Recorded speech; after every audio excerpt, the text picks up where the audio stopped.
سال 53 قبل از میلاد. خورشید تازه از افق بالا آمده بود و شنهای داغ حران زیر نورش برق می‌زدند. همه جا آروم بود، اما این آرامش قرار نبود زیاد دوام بیاره. تا چند ساعت دیگه همین بیابون تبدیل می‌شد به کلاس درس تاریخی برای ارتش شکست ناپذیر روم. به جایی که یکی از بزرگترین ارتش‌های دنیا یکی از تلخ‌ترین شکست‌های تاریخش رو تجربه می‌کنه. روم اون زمان قدرت اول دنیا بود. هر جا لژیون‌ها قدم می‌ذاشتن دیر یا زود اون سرزمین هم زیر پرچم روم می‌رفت. برای همین خیلی‌ها باور کرده بودن که این ارتش شکست ناپذیره. اما تاریخ بارها نشون داده که غرور بزرگترین دشمن هر امپراتوریه و این بار مردی از سرزمین اشکانی‌ها اومده بود تا این غرور رو در هم بشکنه. اسمش سورنا بود. فرمانده‌ای که شاید تعداد سربازاش حتی نصف سربازای روم هم نمیشد، اما چیزی داشت که ارزشش از هزاران سرباز بیشتر بود: هوش و صبر. سورنا از همون اول میدونست نباید با رومی‌ها به سبک خودشون بجنگه. اونا عاشق نبرد تن به تن بودن، اما سورنا تصمیم گرفته بود اصلاً این فرصت رو بهشون نده. ارتش اشکانی از کماندارهای سوار و سواران زره‌پوش تشکیل شده بود. نیروهای سریع که قبل از اینکه دشمن بهشون برسه ناپدید میشدن. پشت سرشون هم شترهای حرکت میکردن که مدام تیر تازه می آوردن. سورنا اصلاً عجله نداشت. اون میخواست قبل از شروع نبرد بیابون نیمی از کار رو براش انجام بده. از اون طرف کراسوس با خیال راحت به سمت شرق حرکت میکرد. ارتش بزرگ، منظم و مجهز که مطمئن بود این لشکرکشی هم مثل بقیه با پیروزی تموم میشه. اما یه اشتباه همه چیز رو عوض کرد. به جای حرکت کنار رودخونه وارد دل بیابون شد.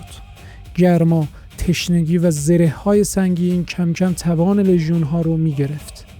در حالی که رومی‌ها با سختی به جلو می‌اومدن، سورنا فقط از دور نگاهشون می‌کرد.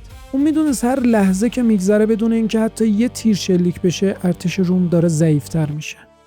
کراسوس هنوز فکر می‌کرد اوضاع تحت کنترله، اما سورنا تازه می‌خواست بازی واقعی رو شروع کنه. اون اجازه داد سربازهای روم بیشتر خسته بشن و بعد درست در بهترین زمان دستور حرکت داد. همه چیز طبق نقشه پیش میرفت. رومی‌ها بدون اینکه متوجه باشن قدم به قدم وارد تله میشدن که از قبل براشون آماده شده بود. ناگهان سکوت صحرا با صدای طبل اشکانی‌ها شکسته شد. از دل گرما و خاک سوارهای اشکانی ظاهر شدند. چند لحظه بعد هزاران تیر همزمان به سمت ارتش روم پرواز کرد. رومی‌ها سریع سپرهاشون رو بالا آوردن و آرایش دفاعی گرفتن، اما باران تیر قطع نمی‌شد. هر بار که فکر می‌کردن تیرها تموم شده، موج بعدی از راه می‌رسید. دلیلش هم شترهایی بود که مدام تیر تازه به کماندارها می‌رسوندن. رومی‌ها تا اون روز با چنین دشمنی نجنگیده بودند. دشمنی که نزدیک نمی‌شد، اما لحظه‌ای هم دست از حمله بر نمی‌داشت. کم کم اضطراب بین صف‌های لژیون‌ها افتاد و تازه این فقط شروع نبرد بود. حالا وقت اون تاکتیکی بود که بعدها همه به اسم تیر پارتی شناختنش، یعنی به اسم خود پارتا. سوارهای اشکانی جلو می اومدن، چند تا تیر شلیک می‌کردن و بعد وانمود می‌کردن که دارن فرار می‌کنن. رومی‌ها دقیقاً همون کاری رو کردن که سورنا انتظار داشت. شروع کردن به تعقیب، اما ناگهان سوارهای اشکانی روی زینهای اسب برگشتن و بدون اینکه سرعتشون کم بشه تیرهاشون رو به سمت تعقیب کننده ها رها کردن. هر بار که رومی‌ها جلو میرفتن تیر میخوردن. اگه عقب میکشیدن باز هم تیر میخوردن. اگه وای میستادن دوباره تیر میخوردن. کم کم همه فهمیدن که این دشمن قرار نیست مثل بقیه به جنگه و سورنا از دور فقط منتظر لحظه مناسب برای ضربه آخر بود.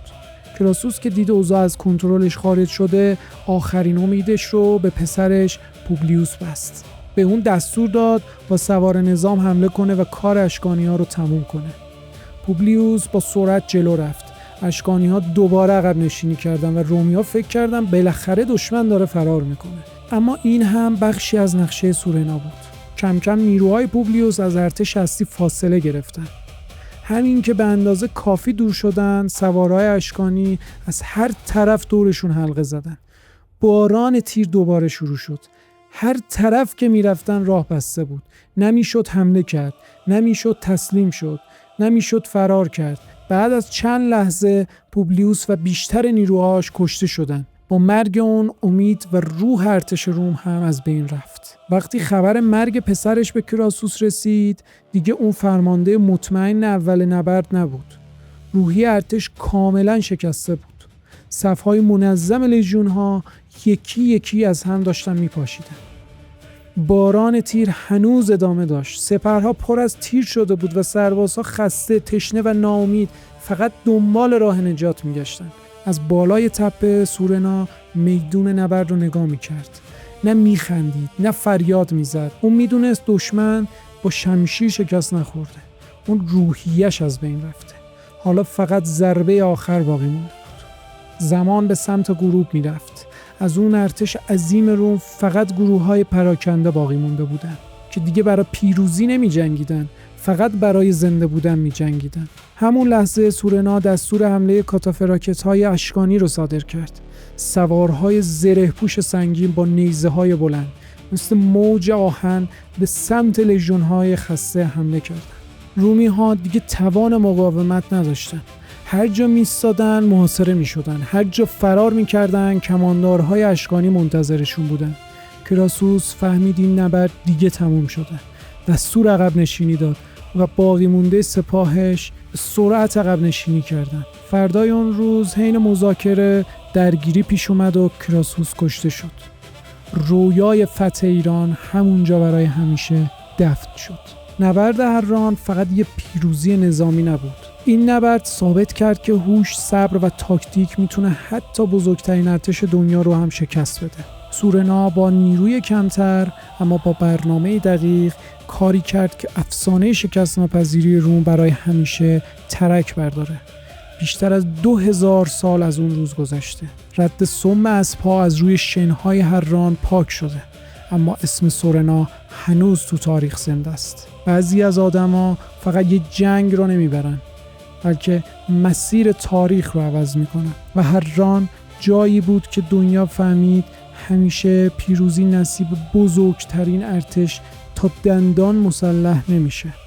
گاهی فرماندهی برنده میشه که یه قدم جلوتر از دشمن فکر کنه.